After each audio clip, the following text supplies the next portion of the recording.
The fear of being forgotten. There is a fear that doesn't arrive suddenly. It doesn't shout. It doesn't demand attention. It grows quietly. It shows up in the pauses, in the unanswered moments, in the space where your name used to be spoken and now isn't. The fear of being forgotten.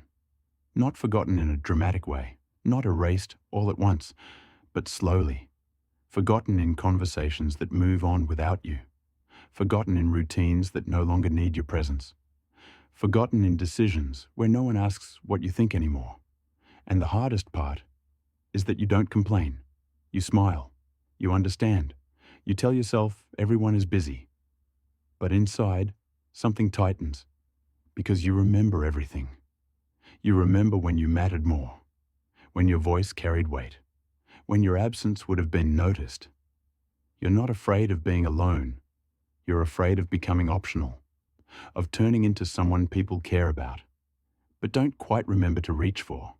And that fear hurts, not because you need attention, but because once you were essential, and now you're wondering if anyone still feels your absence the way you feel theirs. The quiet fear you carry but don't say. You don't say it out loud, not because it isn't real, but because you don't want to become a burden. You don't want anyone to feel guilty. You don't want to sound like you're asking for too much. You don't want to be seen as someone who needs reassurance. So you keep it inside. But it shows up anyway. It shows up when the phone stays quiet a little too long. When plans are made and no one checks if you're included.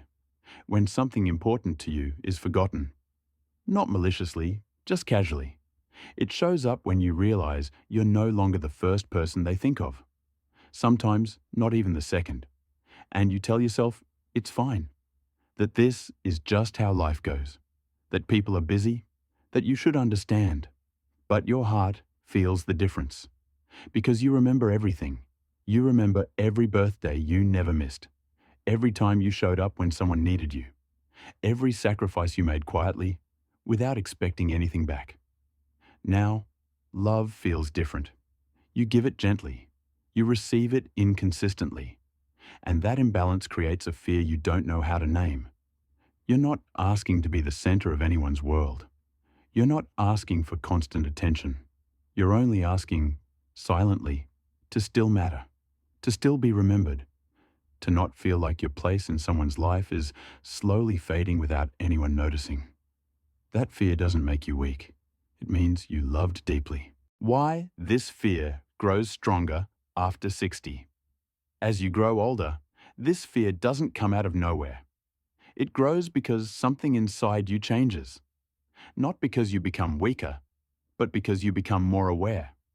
You notice emotional distance faster. You feel absence more clearly. You understand loss more deeply than you once did. By this age, many of the people who remembered you completely are no longer here. The ones who knew your whole story. The ones who never forgot your past, your struggles, your becoming. When they left, they took with them the feeling of being fully known. And at the same time, the world around you became louder. But not for you. Your days slowed down. Theirs sped up. Your schedule opened. Theirs filled. You listened more. They rush more. And somewhere in that gap, you began to feel easier to overlook. Your role changed too. You were once the anchor, the steady presence, the one everyone relied on. Now, you sometimes feel like an afterthought, not unloved, just no longer essential. And aging teaches you something difficult. Presence matters more than promises. Being remembered in small ways hurts more than missing grand gestures. Because you've lived long enough to know how fragile connection truly is. You've seen how quickly people disappear from places they once filled completely. So the fear of being forgotten grows. Not from insecurity, but from understanding how precious and how limited time truly is. The deeper your love has been, the louder this fear becomes when time feels short. The pain behind, do they still think about me? You don't want much. You're not asking for long conversations. You're not asking for constant visits. You're not asking to be the center of anyone's life. Just a call, just a message, just a moment that says you crossed their mind. And when those moments don't come, silence begins to speak for them. Your thoughts fill the empty space. Do they still think about me? Do I matter when I'm not right in front of them? Am I slowly becoming someone they remember only when they have time? These questions don't come from neediness. They come from history. You gave years of your life to these people. You worried for them when they slept peacefully. You showed up when it was inconvenient. You stayed when it was difficult.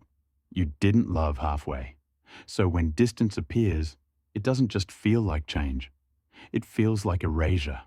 It hurts because your life is woven into theirs. Because so much of who you are was built around caring, protecting, and being there. And now, you're afraid they'll keep moving forward without noticing how disconnected you feel from their world. This pain isn't about attention. It's about significance. You don't fear being forgotten by strangers. You fear being forgotten by the very people your heart never stopped remembering. That kind of fear cuts quietly, deep, personal, and hard to explain to anyone else. And so you carry it alone. When love is there, but presence isn't. Your family loves you. You know that.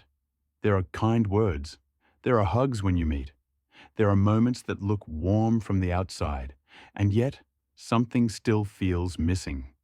Because love and presence are not the same thing. They care about you. But they don't always remember you in their daily rhythm. Not on purpose. Not because they don't value you, but because life keeps pulling them forward without slowing down to look back. You understand this with your mind. You've lived long enough to know how busy life can be. But your heart doesn't measure love by intentions. It measures love by presence, by who calls without being reminded, by who sits with you without checking the time, by who listens, not just with their ears, but with their attention. So when love isn't expressed, it feels like love that faded. When presence doesn't arrive, it feels like connection that weakened. And silence from someone you care about hurts more than silence from anyone else. Because their absence carries meaning. It carries history. It carries expectation. People don't have to stop loving you for you to feel left behind. Sometimes they simply stop showing up in the ways your heart still recognizes as closeness. And that quiet gap between being loved and being present is where loneliness quietly settles. Not loudly, not dramatically, just deep enough to ache. Included, but unseen. This is the kind of loneliness few people notice. Because on the surface, you are included. You are invited. You are present in the room. You appear in the photos. From the outside, it looks like connection. But inside, it feels hollow. Conversations move quickly past you. Moments happen without really involving you. You sit among people, yet feel strangely separate. They greet you warmly, but the visit is rushed. They sit beside you, but their attention drifts elsewhere. They listen to your words, but don't quite take them in. You feel it, that subtle distance that isn't rude enough to call out, but painful enough to feel. You're not invisible, you're just not fully seen. And that's what hurts, because you still notice everything. You notice who checks in. You notice who doesn't. You notice when your presence is acknowledged and when it's quietly overlooked. You don't expect to be the focus. You're not asking for everything to stop for you. You just want to feel like you belong in the moment, not as an obligation, not as a courtesy, but as someone whose presence still carries meaning. Loneliness isn't about being alone. It's about being there and realizing that your absence wouldn't change the rhythm of the room. That realization settles slowly, and once it does, it's hard to unfeel. Why you don't tell them how you really feel. You stay quiet for many reasons, not because the pain isn't real, but because you're careful with the people you love. You don't want to make them feel guilty. You don't want to sound like you're asking for more than they can give. You don't want to become another responsibility in their already full lives. So you choose silence. You tell yourself it's kinder this way, easier for everyone. You say things like, "I'm okay. Don't worry about me. I know you're busy. It's fine. And on the surface, those words sound calm. But underneath them, your heart is speaking a different language. It's saying, please don't forget me. Please don't let me fade quietly. Please remember who I was to you. Please see me while I'm still here. Silence becomes a shield. It protects others from discomfort, but it also protects your pain from being seen. And over time, that silence grows heavy. Because when you don't speak your fear, it doesn't disappear.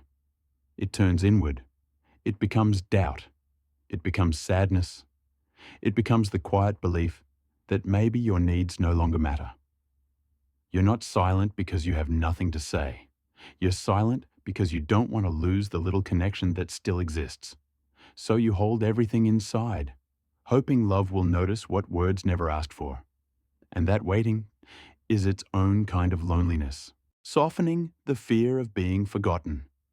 Healing doesn't mean forcing the fear to disappear. This fear exists because something mattered, because someone mattered. So the goal isn't to push it away, but to soften it so it doesn't quietly take over your days. Sometimes that begins with noticing that your life still has space in it. Small spaces, quiet spaces, a morning routine that belongs only to you. A plant that grows because you care for it. A walk where no one needs anything from you. These moments don't replace connection, but they remind you that your presence still creates meaning. Reaching out can help too, not with urgency, not with expectation, just a gentle message, a simple call, a photo that says, I thought of you. Sometimes people don't forget you. They simply lose track of time, and when they're reminded, they return more easily than you expect. Allow small moments to count, a short visit, a few minutes of attention, a shared cup of tea. Connection doesn't have to be long to be real, and over time, it helps to build places where your heart feels anchored outside of family alone. New friendships, community, spiritual spaces. You were never meant to belong in only one place. Softening this fear isn't about lowering your needs. It's about widening the ground beneath your feet so when silence appears, your heart doesn't fall through it. A message for the heart. Afraid of being forgotten. If this fear has been sitting quietly in your chest, please hear this. You are not fading. You are not becoming invisible. You are not losing your place in the world. The feeling of being forgotten does not mean you are forgettable. It means your love went deep. It means you invested your heart fully. It means you were present in ways that shaped lives, and lives don't forget what shaped them. Even when people don't call as often, even when they forget to show up the way they used to. Even when time pulls them into directions that don't include you every day. Your presence still lives in them, in how they speak, in how they care, in how they make choices, often without realizing why. You are a chapter in their becoming, not a small one, not an optional one, a foundational one. Being remembered isn't always loud. It doesn't always arrive in messages or visits.